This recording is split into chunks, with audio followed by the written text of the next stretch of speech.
Simply the Best London. We're at Tate Modern exploring the Robert Rauschenberg exhibition.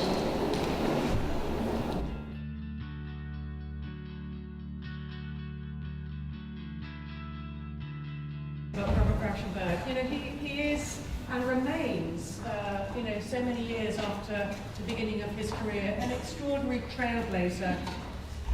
One of art's great trailblazers. He's given us innovation in so many forms. He's torn down the walls between media, he's pushed the boat out geographically, he's redefined the canon at every stage of his career, and he's done so not really in the name of a signature style, but in the name of collaboration and friendship and participation.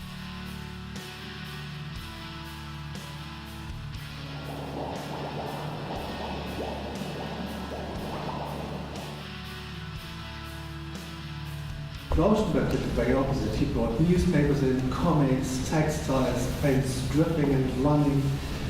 The world and painting are really being fused. The world outside the studio and the world inside the studio. Really what you see in the room is the gamut of ideas and possibilities. So there's painting, sculpture, photography, printmaking, collage, assemblage, all the different possibilities come together. You will also find that one of the extraordinary qualities of Rauschenberg, in my view, is that he had an extraordinary ability to hold dualities together. So there's purity, as in the white paintings, and there's objection, as in the black paintings, which were really laid down.